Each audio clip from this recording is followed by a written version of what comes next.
it working? What do you see on your screen?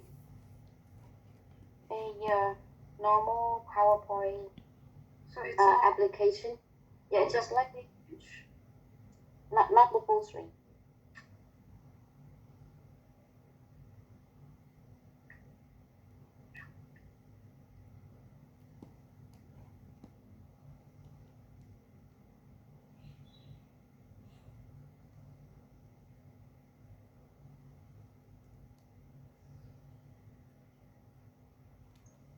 Now the full screen for the first slide. Also, now you can see the full screen now? Yes. Perfect. So let me see if I can. So if I'm changing the pages, can you see the page? Introduction. Okay, perfect. So it seems now working now. Okay.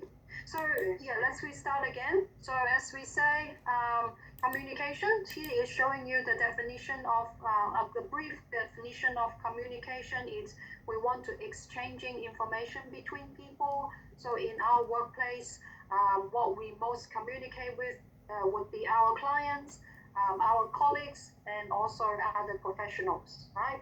So what we're going to focus in chapter 1 and 2, it is going to show you guys how do we communicate with different people effectively, right? So before we start sharing you the techniques, communication techniques, I think firstly it's important for you to knowing the communication model. So communication model, it is the logical representations of the process of how communication works. So there are 3 different types of communication models. Please have a look. So the first model we call is linear model. So linear models means it's one-way communication. So it's, for example, you're going to a seminar or a webinar, you listen to the message sender or you listen to the presenter, right? So they are sharing some information with you. It's not asking feedback or they're just giving you sharing information or giving you some instruction. That is one way. So it's one person sending information to others, right? So it's one way. The second communication model is called interactive model. Interactive model, it is two-way. It's like return highway, so it's two-way. So it's one person's talking, the other person giving response, right? Giving feedback. And that is something like we're asking questions and someone is answering your questions. That is interactive. Yeah, you have interaction with each other. And the third one is called transactional models. Transactional model is not only one person asking and the other person answer. It is they are actually sharing messages. I'm telling you my story and you also sharing your story to me, right? So it's transactional. It's not one way go and the other way back. Transactional, it's always come and go and back, right? So it is like a conversation we have. For example, you have a chat with your friend, you're sharing how you feel about your day, and then they will tell you, oh, it was good, it was bad, and they will start sharing you the information, right? So that's called transactional models. So in terms of those 3 models, which one do you think we use the most in our workplace with our clients? If you're going to have a communication with your clients, which models do you think we're going to use the most? Interactive model. Interactive model, yeah. We asking question and we expecting the clients to answer us, right? Yes. How if we having a meeting with our client's family member, or let's say you have a meeting with your colleagues or your manager, which model do you think we're gonna use? If we're having meeting. Like transactional. Yeah, it could be transactional. right? Because we want to exchanging information during the meeting. It's not only one person giving instructions, so we want to sharing information, right? So those are the three common communication models. So please write them down as in the future when you're having a communication with others, you do need to consider which model of communication you're going to use and how are you going to make others understand what we're trying to say, right? So this is the communication models. And the following I would like to share with you is the mode of communication. So that means is the ways of communication. How do we communicate with others? It's regarding visual or linguistics or spectral or oral or gestural, right? So we're using our body language, or it's from seeing, we are reading, or it's through our speaking, our talking. So there are different ways. So 5 mode. And also there are different types of medication, as with communication. Sorry, it's a type of communication. And definitely verbal communication is we're using words, we're using our tone of voice, have different volume, etc. That is our verbal communication, right? And non-verbal communication is more like we're using our body language, eye contact, our gesture, our posture, more that is like it's a non-verbal communication. And also visual communication. For example, you were watching a movie, it's what is showing you in the movie, you're just watching it, you're getting what the movie is showing you, or even though there's something, it's written communication. So obviously written communication, it would be like sending an email or post a letter, right? Or you're writing a report, that will be also a written communication. When others reading your report, they understanding what you're trying to pass the information or pass the message to, that this would be the different types, okay? So first, as we say, we want to know a bit more about using verbal and non-verbal communication to make sure we're understanding each other, right? So when we're talking about understanding and also respect, so we need to make sure what is understanding. Understanding means being able to fully grasp the message, right? So when somebody is telling you something, you fully understanding what the person is trying to say, or would be the situation the person is trying to describe to us, right? So you need to firstly be mindful awareness of the tone of voice you use, right? If you talking too fast, right, or if your pitch is so high, then probably will make the person feeling really uncomfortable, or they don't feel like to continue the conversation with you. Okay, so you need to be mindful of the tone you use and also the body language. For example, if you're not having a eye contact with the person, or you keep moving, having a different gesture, even though you're angry or you are not focused, sorry, that the person will feel like respecting, right? And also in our conversation, especially if you want to show your respect, you need to show your empathy, right? So trying to understand how other people's feeling, acknowledge that they are maybe sad, they are, sorry, someone is asking something? No? Oh, I thought somebody was trying to ask something. No. And as we say, empathy and also clarification. Clarification means ask question. If there's anything during the conversation you are not quite sure with, or you checked, then always ask question to the message sender and confirm that it's what you heard, right? If they're telling you, we would like to go for a movie on Friday at 8 p.m. Event cinema, let's say, then if you miss any information, make sure you clarify. Did you say that we will meet Friday at 8 p.m., etc., right? Ask question. Especially in our workplace, confirm what you heard is what the client trying to say. That is really important. And make sure you do not assume that this is what your client's trying to say. Always clarify with them.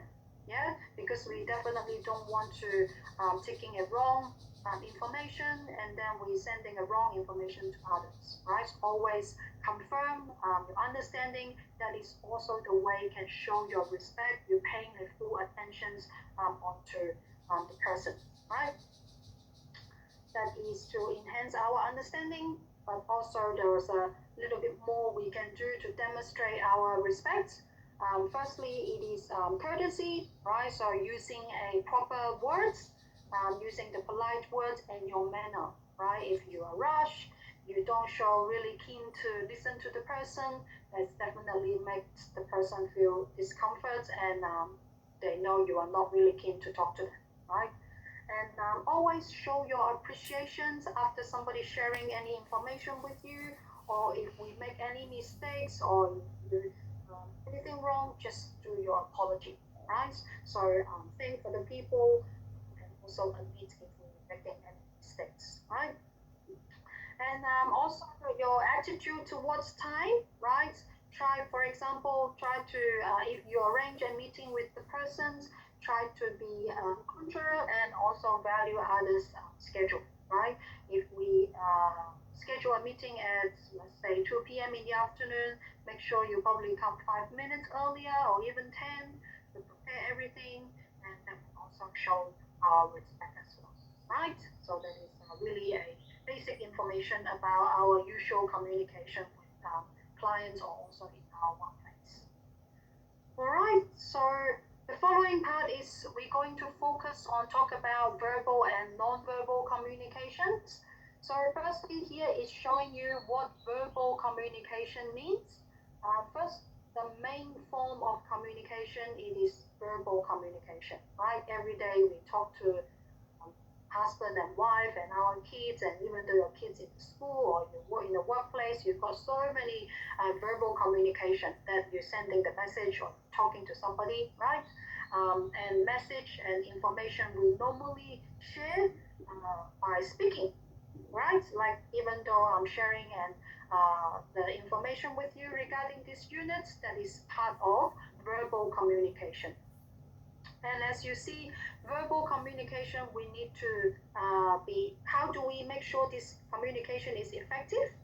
Then we need to pay attention, right? So we need to listen to it. Do you guys know what's the difference between hearing and listening?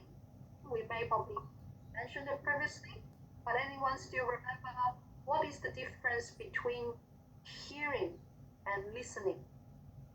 Why we always say active listening? We are not saying active hearing.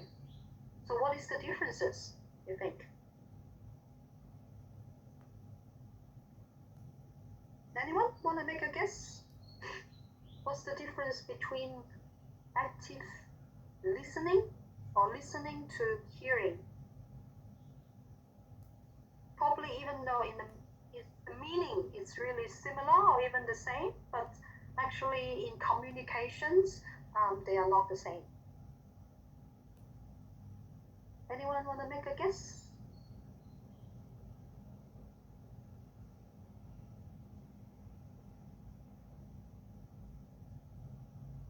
Hello? Who is online?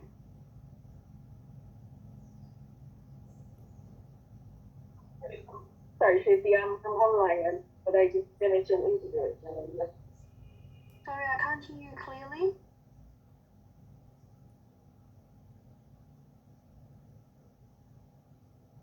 Hello? Yo, did you mention anything? Hi, can I? Yes, please. Yes, sir. I think for hearing, it's usually when you have a conversation, it's better to listen than just hearing, because when you start to listen, you focus on what the others is speaking to you, and you can think about what the problem that you're trying to talk about, and then you think and you give the correct response for their problems, not what you want to say. How about hearing? Uh, hearing hearing is much more like a function. Like a function? Yeah, okay. Yeah, like a physical function. Like you just know you. If I'm having a conversation with my friend and I'm not focused, it's like I'm hearing them. Like, okay, I heard you saying blah blah blah blah blah blah blah, but I'm not paying attention. I don't know what's the key point, what's their problem, and how to give them the um, this how to say tackle how to help them listen to their problems and how to tackle their problems. Give Yeah. them okay. Yeah. What's I think you've got the key points, yes, between hearing and listening. So hearing actually it is passive, right? Even though you're not paying attention, you will still hearing a sound, right? When somebody is talking, attention, you will still hear a noise, right? A sound. But listening is you do need to paying attention to trying to understand what the person is telling you, right? If you're just hearing, you may just hear me talking, but if you are not listening, you don't actually know what I'm trying to sharing the information with you, right? So that is the main difference between hearing and listening. So that's why in our workplace we do need to practice active listening, right? We need to focus and paying attention onto the message sender or paying attention to somebody who is talking to us, right?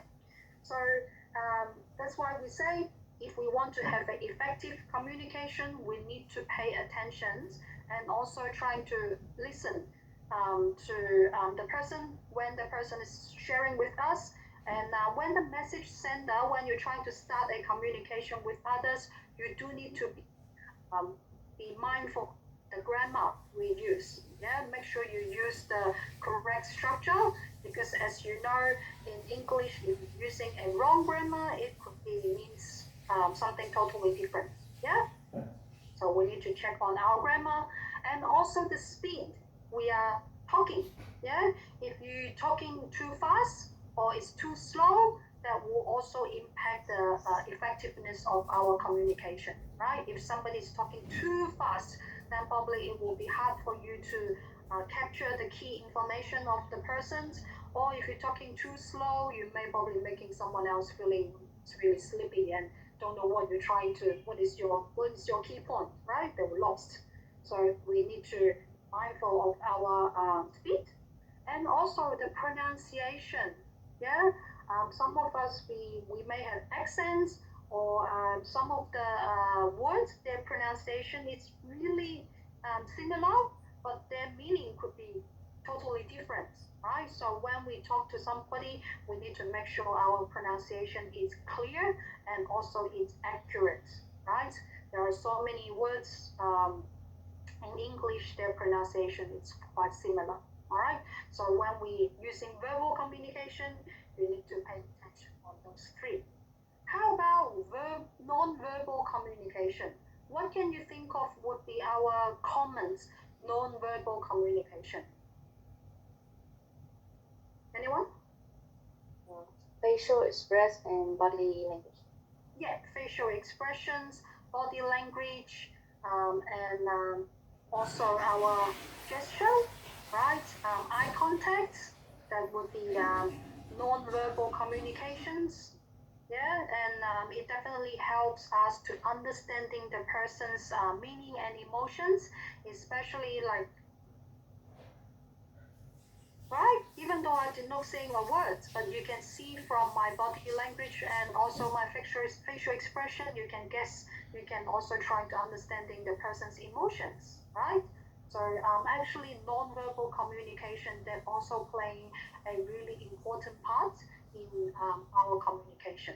So we combine this together, verbal and non-verbal. Here it's showing you in communicate service information in a manner that is clear and easy to understand. So actually we do have a lot of service information that we need to communicate and notify the clients, right? So here is showing you some of the examples of the service information that can be provided for the public access, right? So it's not only for our clients, it could be for the public. For example, if you in your workplace, your organization will share with you about their vision and missions, right? What is their value? What is their missions about the whole organization? For example, are they Catholics or they are Anglicans or mission, right? And also in their website, let's say, or in their brochures, they will share with us regarding what services they offer. Do they only offer about disability services, or they have residential aged care, or they supporting only home care, etc. They will list all of their services they offer, right? And even though we'll say what will be their target clients, or what access the service, how do they contact them, etc., etc. Right? So those would be the service information is sharing or they're providing to the public. For example, like my aged care websites, I remember we discussed it the week before or last week regarding that website, including most of the information, relevant information about aged care, so that is can be accessed by the public, right? So there are so many different information. But also we need to communicating those services clearly. Where can we access those information for the public? That is giving you some example. Nowadays, we all know that we are using the digital media. We probably less time using sending a letter or post a letter. It is probably less use. We more focus on sharing digital messages, such as browsing the internet, or we sharing information or sending via emails, right?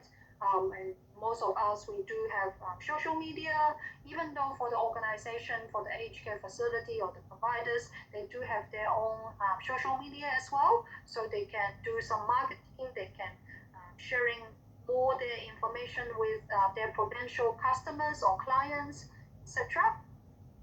And also we do use podcasts and videos as well. Even though I remember from my previous organizations during COVID, our CEO they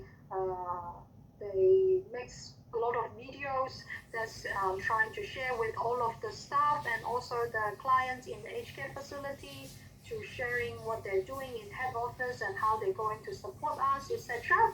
Right? And now we are not only using the smartphone, we also are using tablets, different apps that would help us for communication as well, right? For example, like for the care support worker, nowadays if you do home care, your providers will give you a work mobile, right? So in the work mobile, they're installing the organization app, which is you can do your documentation on the apps, and also you can sending emails, you can sending information on your work mobile. That will make our life much easier. You can do your documentation in a timely manner rather than you have to travel back to the office and do all of those, right?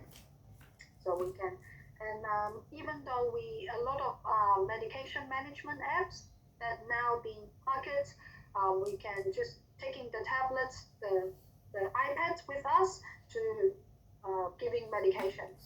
Previously, we have to use really thick folders, and doctors has to write all of their prescription on the medication chart, and the nurse has to bring that folders and giving medication. Nowadays, everything can storing into the apps, right, into the tablets. So we just need to bring the iPads and easily do our jobs.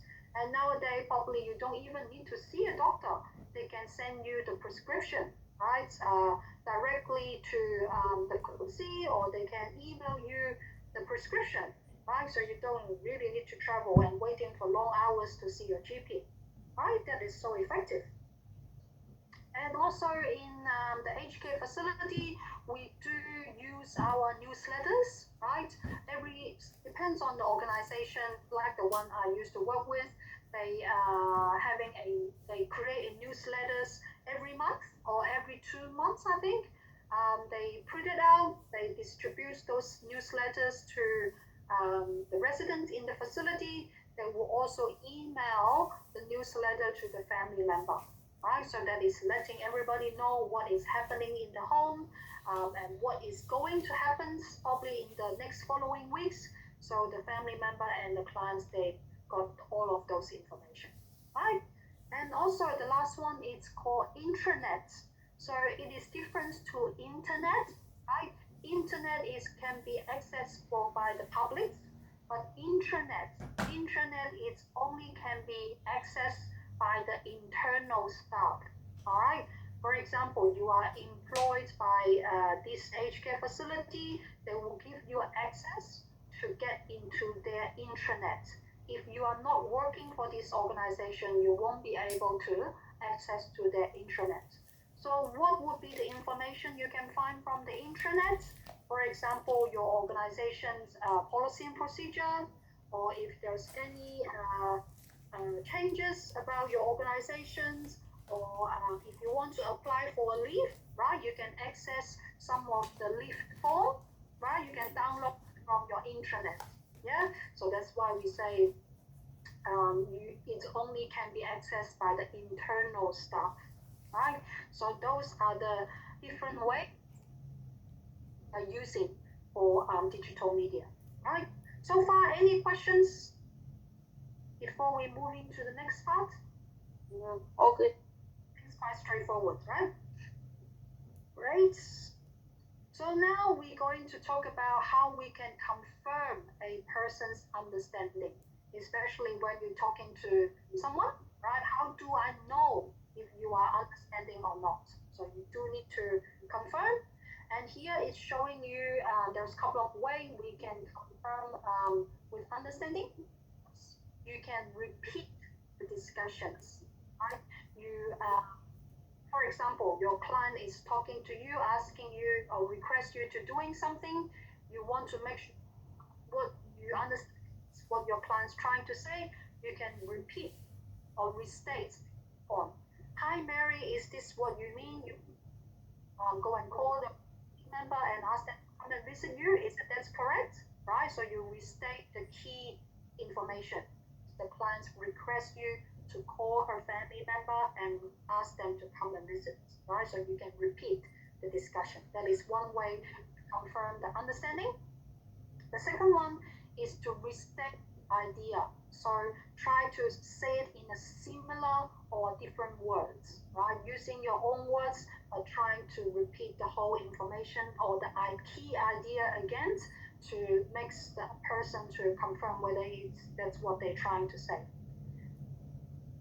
That way, it is the asking questions, like we have mentioned earlier. So when you're asking questions, you're encouraging the feedback. The clients will answer you, yeah, that is what I mean. No, this is not what I'm trying to say. What I mean is this, right? So for example, I give you a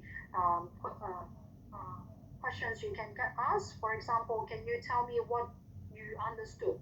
Right? You can confirm with your clients or your client's family member, etc. And the last the last way we can confirm understanding is to observe non-verbal cue. For example, when I'm asking some question you guys may not be able to understand, then I can see from your reaction, some of the students will start putting their head down, trying to avoid having eye contact with me, or pretend they start busy checking something. That would be the body language. I understand it's you are not confident, right? You're not confident understanding me, or that is a sign telling me that you're showing a hesitation or confusion, right? So when we're having communication with others, also paying attention to observe the person's non-verbal cues, that would be one way telling you that they are understanding, right? And the following is to listen and clarify and respond to the requests. So that's what we mentioned earlier. It is important for us to listen properly, okay? Paying your full attention to listen to the requests. So he is showing you some of the tips that we can do a active listening or effective listening. Firstly, when somebody is talking to you, you need to show a positive attitude. All right, always stay open with your gesture. and also your positive attitude. If you're showing you are not keen, or somebody's asked you something, you do not give any response, and the person will probably feel like, no, you are not actually listening to me at all, right? And also you need to be attentive. So fully focus on the speakers. Like for example, keep looking at the person's eye. When the person is talking to you, you're probably nodding your head, right? Or you can slightly leaning forwards, so the person feel like, you are really paying attention, so listen to me, right? And also when others is talking, avoid interruptions. So allowing the persons to finish what they're trying to say before you start replying, or you start responding, or start giving the feedback, right? Letting other people finish first before you responding. And also be empathetics, right? Show your understanding. Yeah, I do see your point. Yeah, it must be really difficult for you, right? Something like this to show your empathy, and showing you are actually curious and really keen to know, and probably or interesting knowing more about the person's story. Yeah, if you probably there's no facial expression, or you are not keen, then probably the person will stop, and then they don't want to share any more information with you. Yeah, so that is part of listening. And the following, it would be clarifying the meaning. So clarifies when do you think we need to clarify something with others? When will be the time we need to do clarification?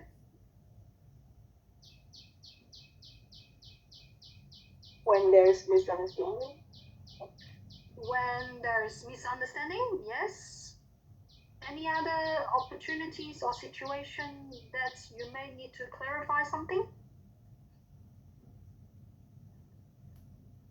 Actually, it's already showing you on the screen. All right. So if there's something it's unclear, right? When your supervisor telling you something, if you are not quite sure what that means, or how do you do it, or probably miss any information, right? That would be the time definitely you do need to clarify with your supervisor. Hey Tracy, or how am I going to do this? Could you give me any further instruction, etc.? So that would be a clarification. And also you do need to clarify when mixed messages or any conflict occurs. For example, if I'm sending you a really long email with a lot of information, then you have no clue which one the person's talking about, or how do we prioritize, or what they're trying to say. That time need to clarify with your supervisor, is that's what you want me to do this first, or you want me to probably do something else, right? You can clarify. And also you need to clarify in when it's with a different interpretation of the same message. For example, I'm sending you an email, and then two person receive this email, but they do have different understanding. Then that will be the time you should clarify with your supervisor to make sure that is what they're trying to say, right? If email sending to two different person, and these two person having a different understanding, then definitely need to be checking with the supervisor, right? So how can we clarify something? Firstly, if it's required apologies, right? Definitely apologize, and asking the question again. I'm so sorry, I didn't get what you mean. Would you mind to repeat again? Or is that what you're trying to say, right? Something like this. So apologize. And definitely when you're trying to clarify something with our supervisor, or even with the clients, please using a respectful words, right? No one be happy to hear something like it's rude or not friendly, right? So try using a respectful words. And the purpose of clarifying is to confirm your understanding, right? So always repeat the keywords, and wait for the response before you're taking action, right? For example, you can say, just want to confirm, or is this what you mean, or is that what you want to do? Right? So always double check and confirm that it's correct before you're taking actions. Right? That is about fine meaning. We want to warning, right? After you receive the medication, I keep mentioning medication. After you're responding to the message, after you're receiving messages, you need to respond. So when we responding the messages, we need to respond it appropriately. What is appropriate? What is responding appropriately mean? What would be responding appropriately means? Appropriately.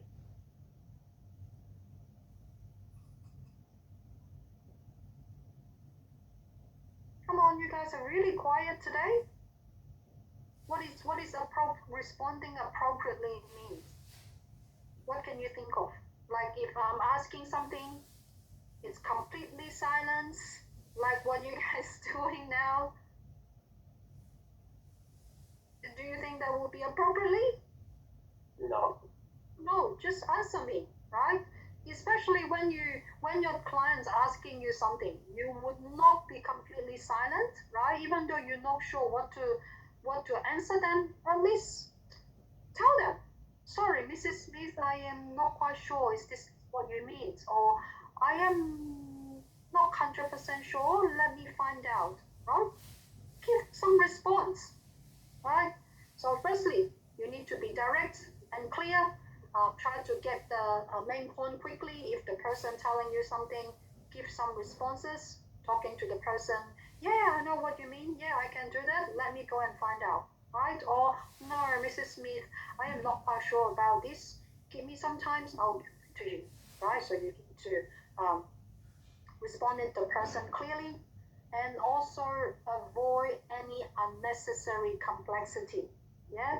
Trying to keep it simple, right? Even though you're sending an email or sending a text message, especially if you need to communicate with your supervisor or the nurses, or you may need to communicate with the doctors, try to keep the message as simple as possible, right?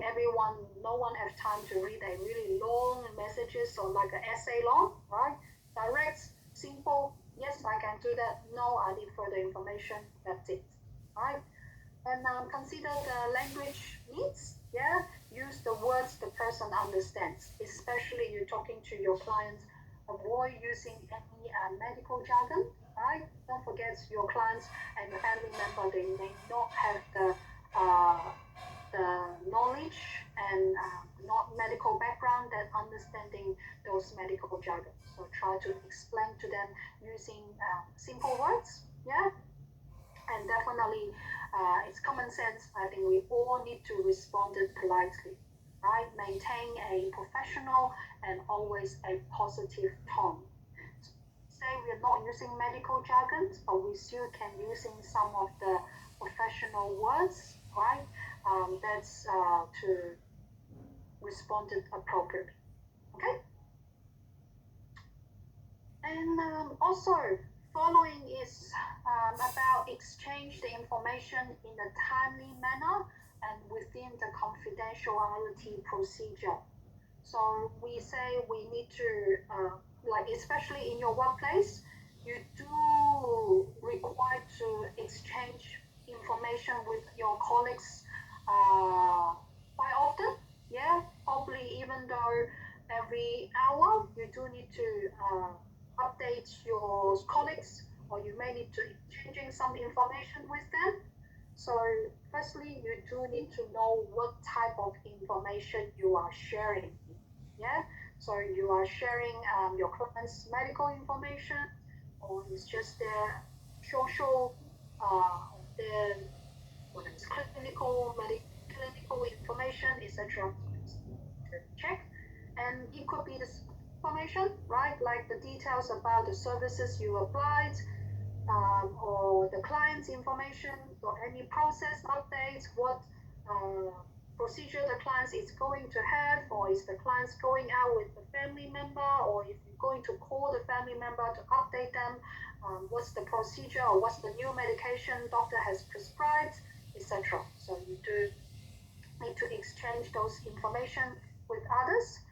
Make sure when we say exchanging information is we want to keep everyone on the same page. It's not only your colleagues knowing what you are doing, also we need to let your clients and their family member know what we're doing for our clients. Yeah. And definitely you do need to do a lot of reports. Report is another way to exchanging information. When you finish your shift, write down what you have done in your shift about your clients. So when the next shift staff coming, they can run reports, then they know what is happening. But definitely you do need to do a verbal handover to them as well. So that will be giving the opportunity for other staff and asking questions to clarify those information with you, right? But for you guys to remember, when we do communication or when we do documentation, is including verbal and non-verbal documentation. So when we do non-verbal documentation, it's including writing progress notes.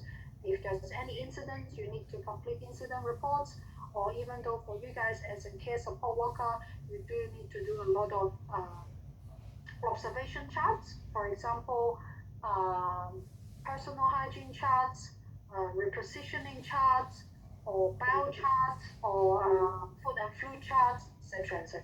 Right? That is to document what you've done and what you observed. Right?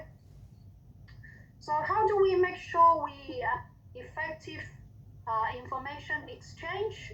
Here is showing you on the slide. So you need to make the information clear and well structured, especially when you do your written documentations. Yeah, most of the organizations, they do have their own forms for you to complete your documentation. So make sure you see the templates that's provided by your organization, and you document it clearly and are following the structure, right? And you're sharing the information promptly when needed. So that means if there's anything happen, if your clients has changed their status, or if your clients have any incidents or they make any requests, please communicate with the persons, communicate with appropriate persons in a timely manner, right? Please do not delay the time you do your reporting. Anything, pick up your phone, give a call to your client, to your supervisor, or send them a text message in a timely manner, right? And also, please, you need to be sensitive when you're sending information regarding your clients, regarding your workplace information, that need to be accurate. Right? You are not sending a wrong medical information, or sending information to your. Do not send any sensitive information to your friends or your husband, your family member. Always you are doing those informations with confidentiality.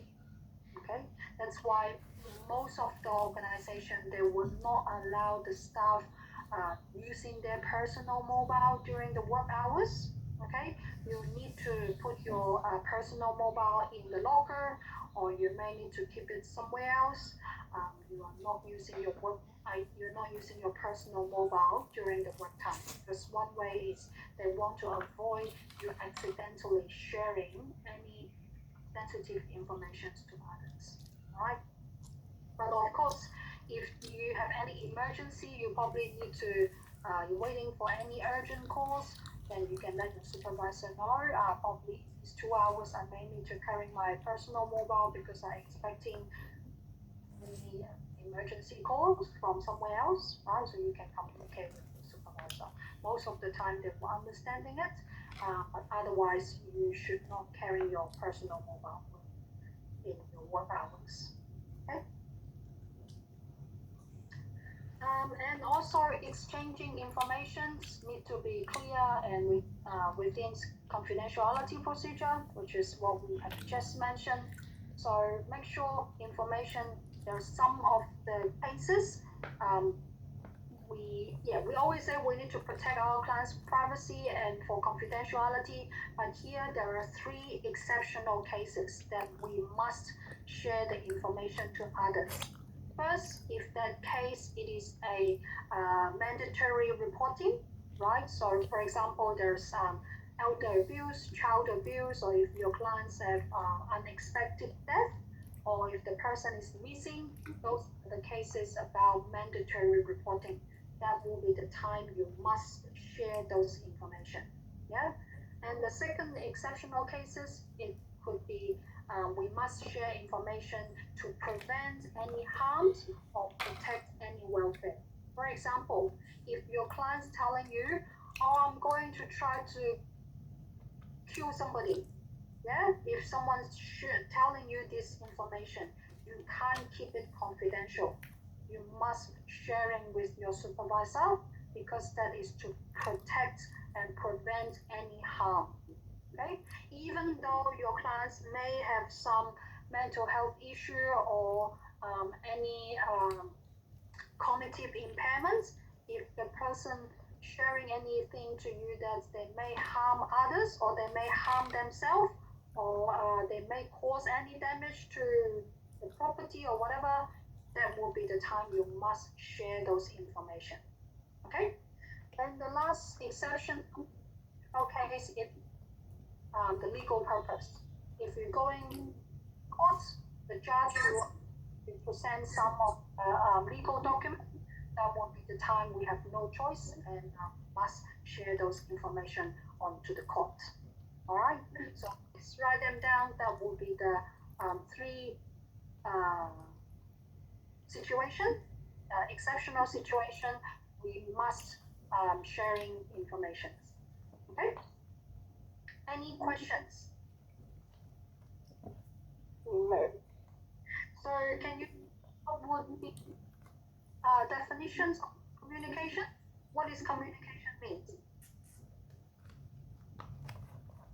Exchange information.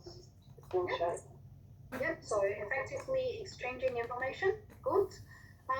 Can you tell what do we need to pay attention about verbal communication?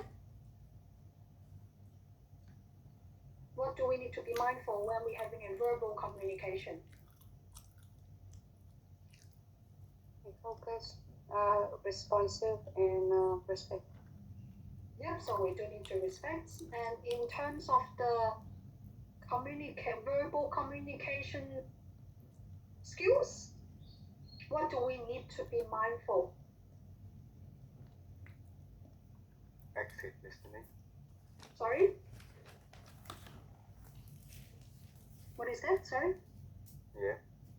What was it? What did you mention? Active listening. Active listening, yes. And what else? When you're trying to sharing information with others, what do you need to pay attention to?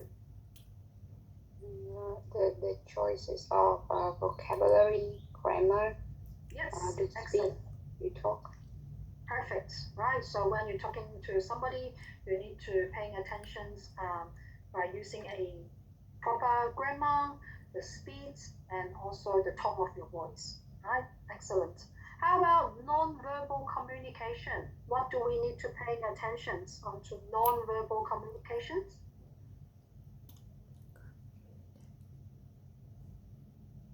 What would be non-verbal communication?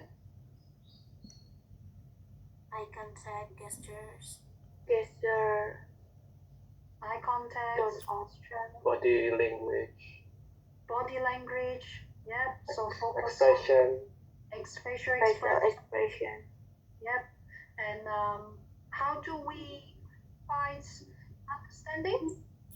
When somebody is having a conversation with you, do you clarify understanding? Repeating discussion. Repeat the discussions, excellent. Asking question. Yep, asking question, perfect. And one more? Observe verbal. Observe the non-verbal cues. Oh right?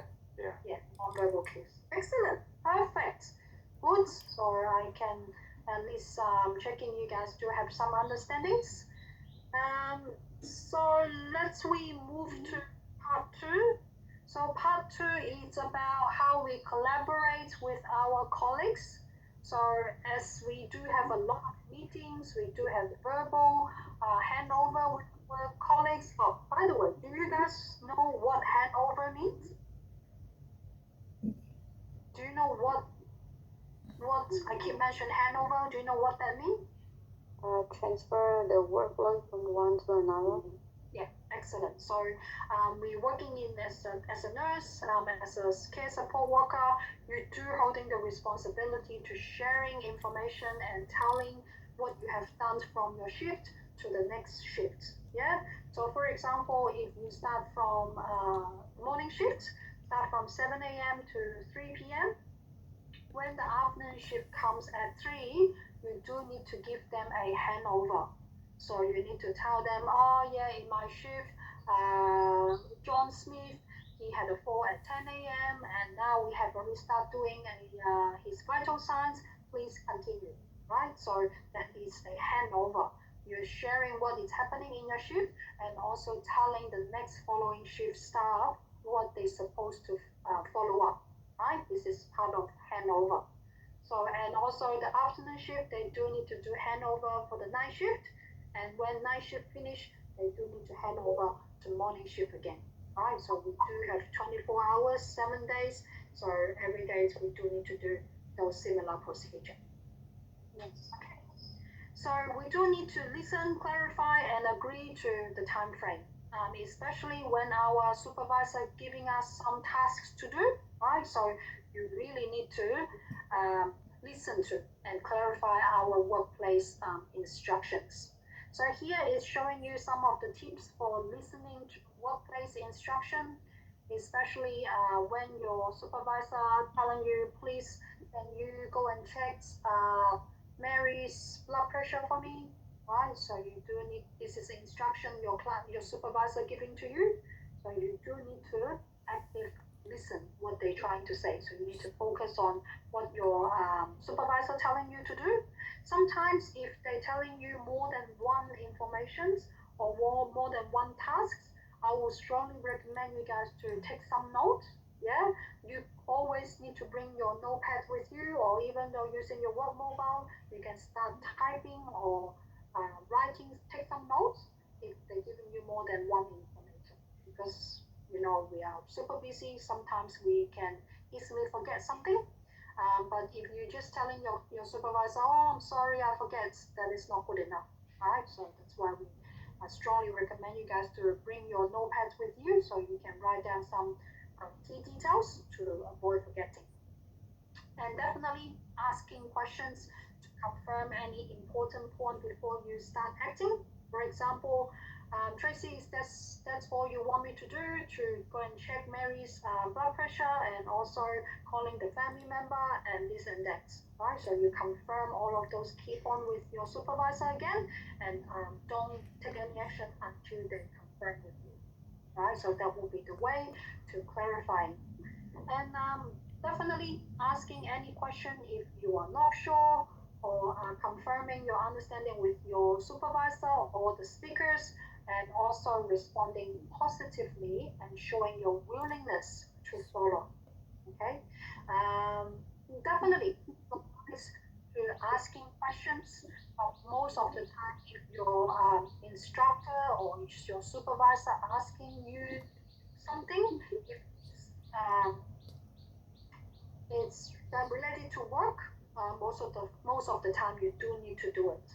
Okay, but definitely if they're asking you to do something which is outside of your job role, or it is not your job to do, or it's not your responsibility, then you can definitely clarify with them. Sorry, Tracy, I think that is probably I am not confident to doing this. Would you mind to show me how to do it, or would you clarify that, or can I ask somebody to do it with me? Something like this, right? So clarifying and showing your willingness to follow.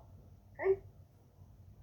And also, when you're receiving a instructions, you do need to check the time frame. time frame means you need to double check with your supervisor when will be the time we need to complete the tasks. Okay? Always when they're giving you some task to do, they will have a deadline. Right?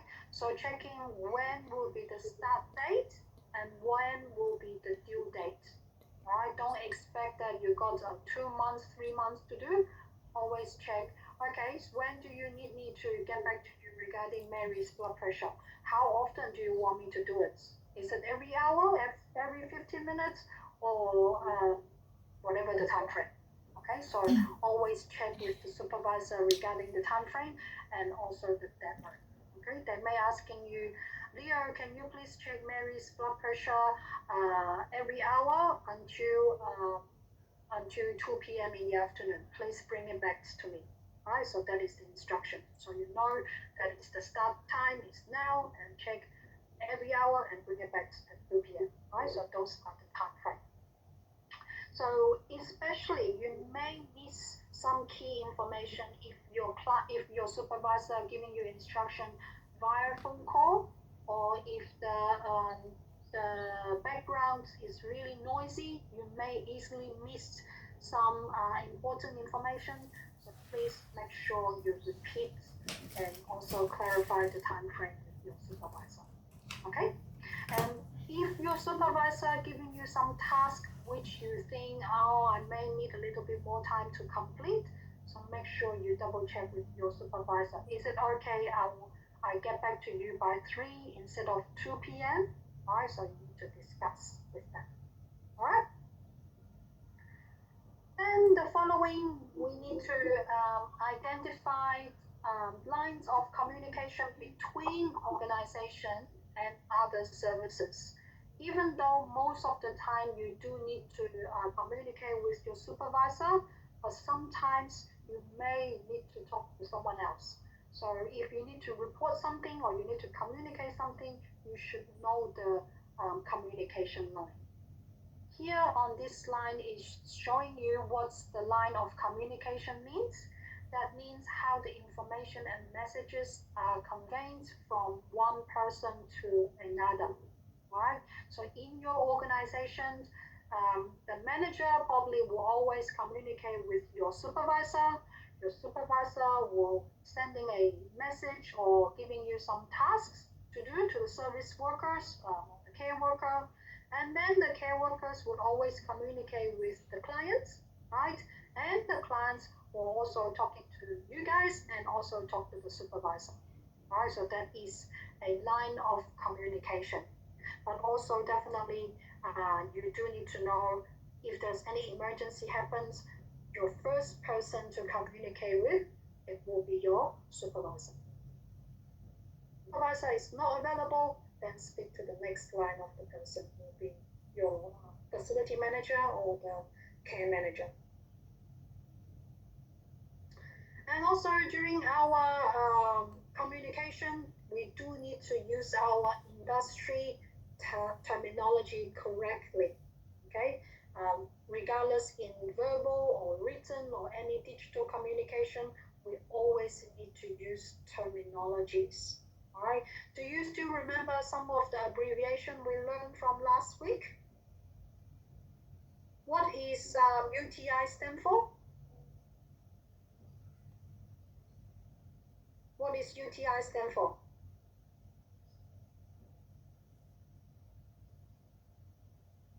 Corina?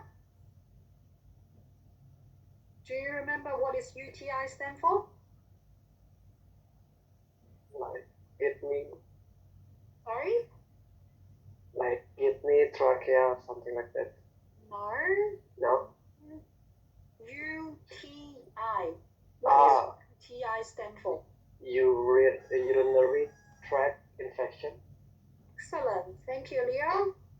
Well, thank you helping Corina. How about SOB? Anyone remember what SOB stand for? Shortness of breath. Shortness of breath. Thank you. How about CXR? Chest X-ray. Perfect. Chest X-ray. FX. Fracture. Fracture, thank you. What else? HR. HR. Heart rate. Heart rate, great. Let's be found easier. PGL. What is PGL stand for? Blood glucose level. Blood glucose level. Excellent, great. So those would be our industrial terminal abbreviation, but there are heaps more terminologies we do need to use in our communication. All right. So here it's showing you different terminologies are being used under each community services. Like we are nursing staff, we are care staff. We do have our terminologies as well. So here, if you guys can click this link or you can Google My Aged Care Glossary, that is giving you a whole list with the glossary we're using in aged care. Let me try to bring it up that you guys can have a look. I'll strongly recommend you guys to save this link to your desktop. Let me see if I can share that with you guys. Hopefully it's not going to change. Where is it at? Can you see I'm sharing that with you guys? No? Not yet. Try again.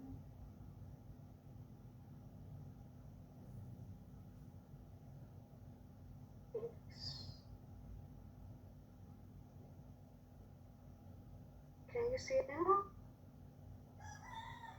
Yeah.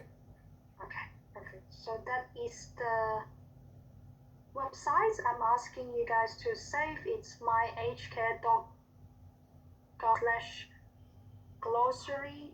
Then you will find all of those our industry terminology. Okay, it's showing you what accreditation means, what is action plans, that is start from A, or even advanced care planning, advanced care directive, right? Let's say we're going to B, what is care leaver, care plans, all of those our industrial terminologies, and they will provide you the definition as well, that helping you to start using all of those relevant terminology in our aged care industry. Okay, please save this website on your desktop, so that would help you to start using it and also understanding different terminologies in our aged care industry. You can simply just Google My Aged Care and glossary, so you should be able to find it. Okay, it would be really helpful. Like what is guardian means, what is home care packages, right? There are so many. What is hostel care? So they listing alphabetically, so you can easily search.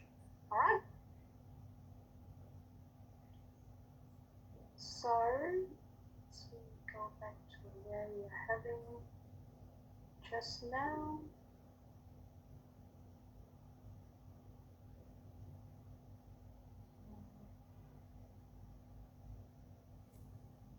Media 2.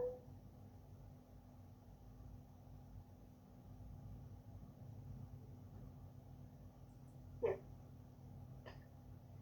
Can share.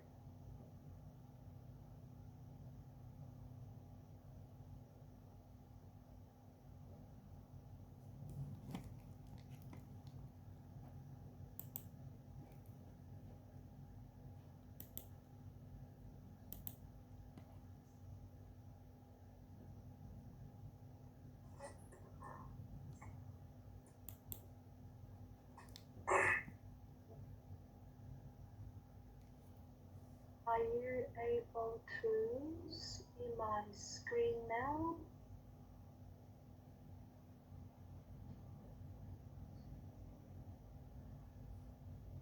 Is it working? terminology? Yeah, yeah. Yes. Yep.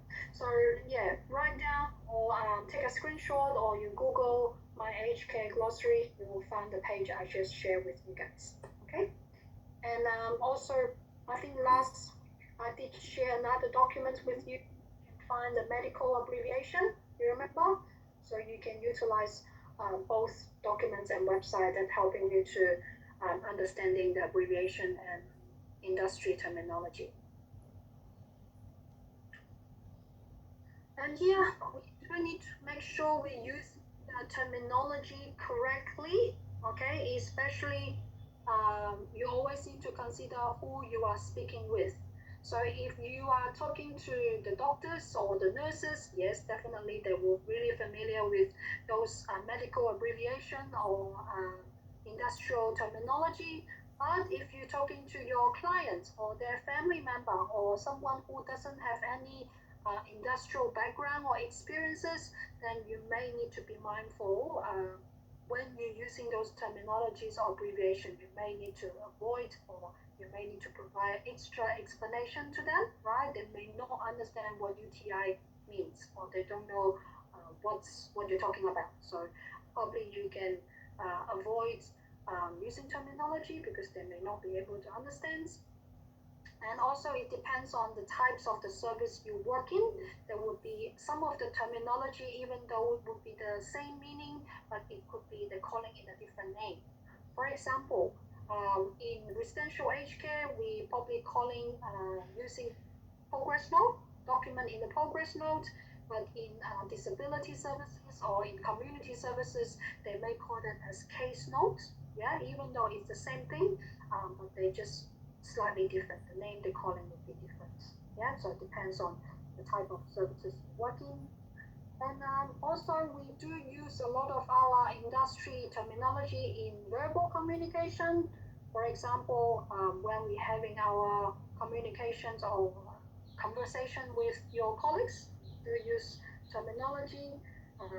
In having a meeting with your supervisor or with your manager, we definitely use terminology. We will say this person is SOB, please do this. Right? We are not going to just say, oh, this person is short of breath. We will say SOB, or can you please call the NOK? You do you remember what NOK stands for? NOK? No? You forgot? NOK is next of kin. Yeah, so the person responsible, next of kin, who will be the contactable person. So if your manager say, can you please contact Mary's NOK, then you know you need to go and check who will be the NOK for this person. Right? So those will be the terms. And also definitely when somebody trying to ask something? No? And in your meeting or when you're having a conversation with your manager, when you're giving feedback or when your supervisor giving you the feedback, they will definitely use terminologies or in any professional or industrial presentation, terminology as well. Okay. Asking any question, can you please mute yourself? You can hear somebody is talking in the background. Thank you. Okay, so the following is showing you about the written communications. Yeah, previously we have been discussing a lot about verbal communication. Now we focus on the verbal communication. Written communication. So written communication, definitely you can see it's about sending and receiving information in a printed form. Yeah, such as you sending a letters or memos. Memos could be your manager sending to you, sending you a memos, or even though you receive the memos from your CEO, the CFO, right? And also a manual when you receive a new equipment, right? They will send you a manual to you need to read through it, or definitely there's something related to the reports. to do. Yeah, probably for you guys as a care support worker, you may not need to do so many different type of reports.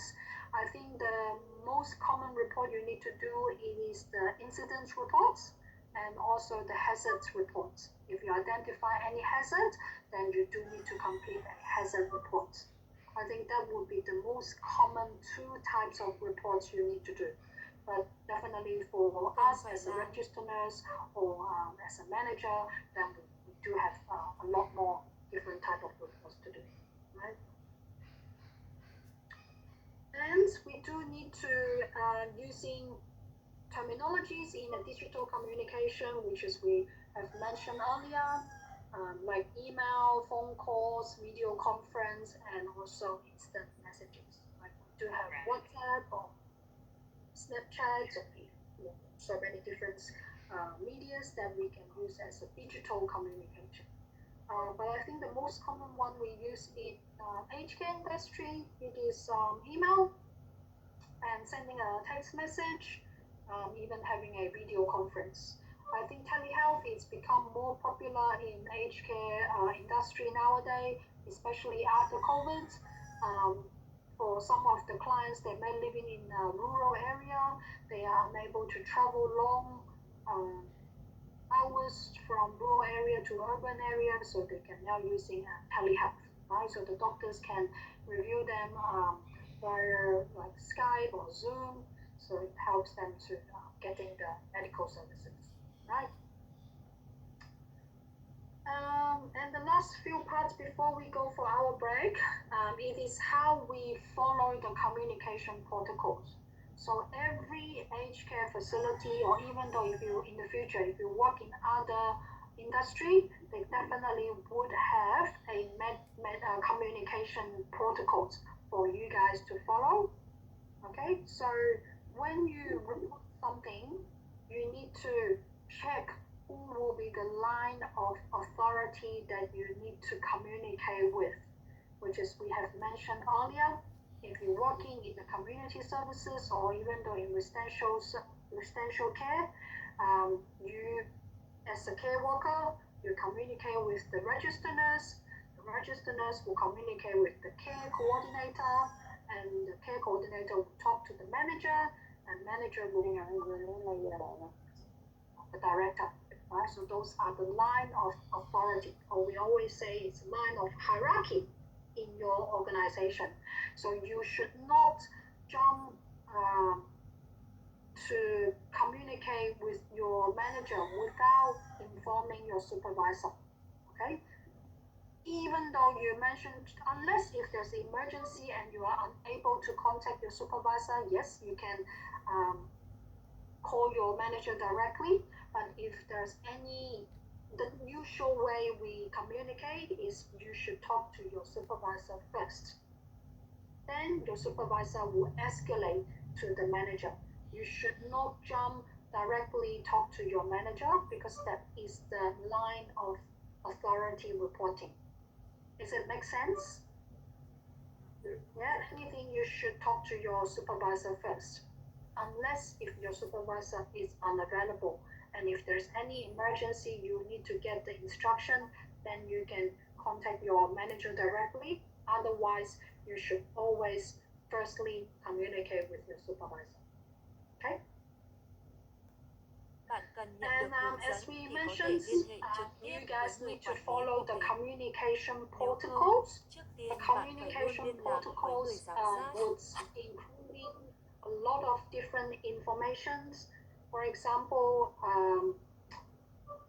like the message or the topics that to be shared. For example, like in the policy, if there's any updates, if there's when will be the next meeting, when would be the time we sharing information, or when would be the time we're doing handover, right? All of those will write down on the protocols.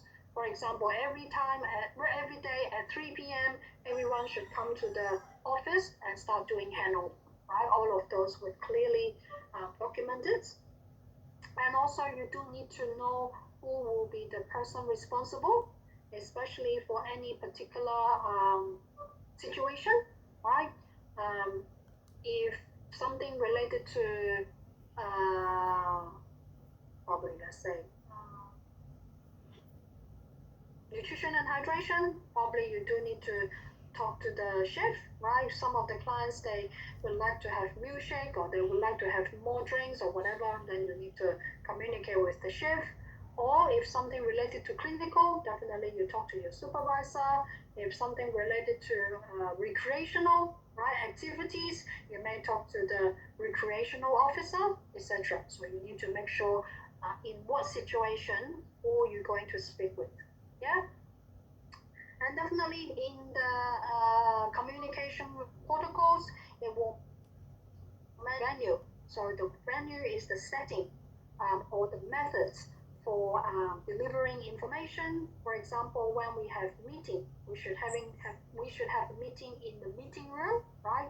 Because we're going to share some could be some confidential information. We're not going to discuss it in the communal area or in the reception area, right? So, or if you're going to have some private chats with the clients, you may need to have it in your client's room rather than in the dining room or in the living room, right? So you need to be mindful about the venue you're having the communications.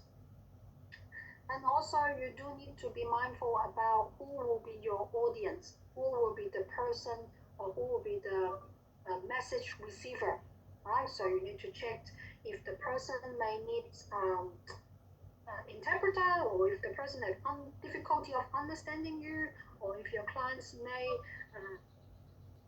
impairments or vision impairments. So you need to get prepared and try to support the clients understanding you, right? And the frequency is like how often we need to have those communication with the clients or with the manager or with whoever. So it's could be weekly, could be monthly, could be daily or every hour. So it depends on the situation, right? So all of those would be clearly contained in our communication protocols. Okay, so that is giving you a brief information and understanding about how do we having an effective communication in our workplace. Any questions from you guys? Any questions you want to ask, or do you understanding, or anything you would like me to go through with you guys again? Not yet. Not yet, okay. I think for part 1 and part 2, the key concept you should understanding is different type of communication model, right? You remember there are 3 types, and also understanding what you need to focus on when we're having verbal and non-verbal communications, and remember how can you collaborate when you communicate with your colleagues, right? When you're receiving instruction from your supervisor, what do you need to clarify? What will be the time frame for you to meeting the deadline, etc., etc. Okay. Alrighty. So we have 10 minutes break. Then we come back and continue for the rest. Okay. So now it's 11, almost 11:50. Can we come back at? Oh, no, it's now 47. Come back at 11:57. All right. Okay. Then we'll continue. Thank you.